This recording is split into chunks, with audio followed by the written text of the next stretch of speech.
I was looking into the military, Naval, Air Force, and Army, and it looks like I would be able to join the military. Unfortunately, there's some learning stuff that I have a hard time with, that basically the ASVAB would be really, really hard for me to pass. Like, really, really hard. Math, comprehensive, just basic stuff that I've done for years. My highest level of math that I can do on the fly is basic math, basically. Geography, whatever that math is.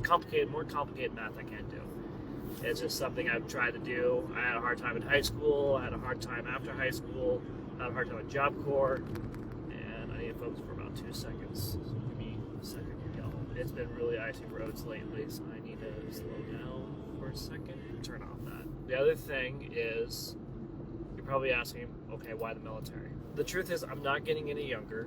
The truth is, Uber, yes, it pays the bills every month, and I have enough money I can spend on me and my wife. We have enough money we can put in savings.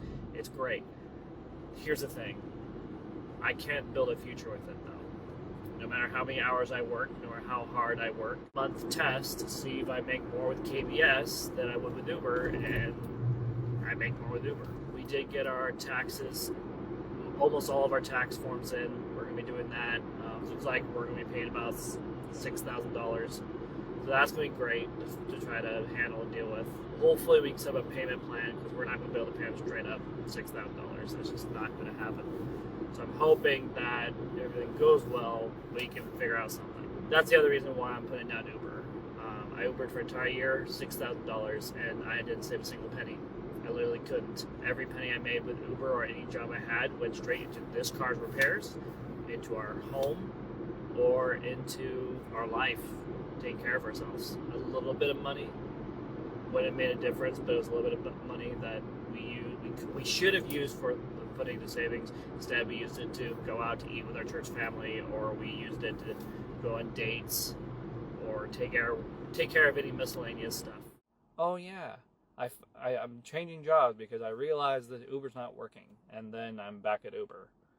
And then my justification every time is, well, if I'm making less money than I did with Uber, then I should be doing Uber. But what I don't fully understand at times, I think, is the fact that there's other things financially going on that I have to be careful with.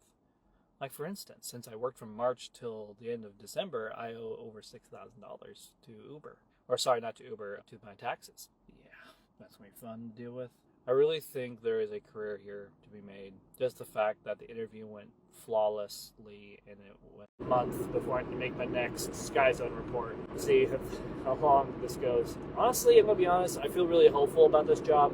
It does help that I have a position where I'm not just a grunt. I actually have authority, and I have a position that I get to manage things and do what I do best, which is delegating and managing and making sure things are getting done in a timely manner and making sure people do their job. I'm good at that. When people give me the chance to do it, not very many people do that. Most people just kind of just look at me and go, no, you're not leadership material. And yet, every time I've had a leadership position, I've been told I do a really good job. So, I'm going to trust my employers on that one. So, yeah, it feels like LA Fitness, except there are benefits of working there, and I get paid decently. Basically, from what I'm seeing, it uses the same system, Workday, as KBS did. It's not KBS, it's actually the company's Sky Zone. But the difference is I don't have to work as hard. I can work at a decent pace, do a good job, I didn't like working for KBS, partially because of how big the warehouse was. It's huge, there's a lot of walking, which I don't mind walking. I love walking, actually. It's just for a job, though, to be walking that much, and then the job, and then the fact that I have all these people over me. And the truth is, people are right about me. I don't like being told what to do, especially by people who don't know what they're doing, or people who are younger than me, that are inexperienced, who don't have the experience of working like I do. And it just ticks me off, if I'm going to be honest.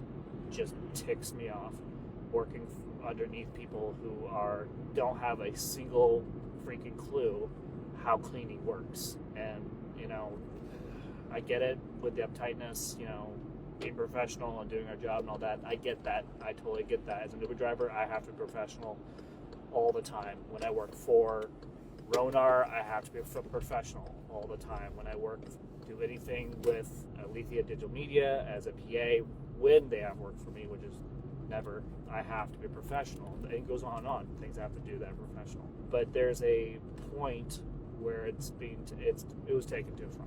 The professionality was taken way too far, and people are being hypocritical with it. And it just, I can't follow leadership that are hypocrites. And it's not just like being a hypocrite here and there. That's different.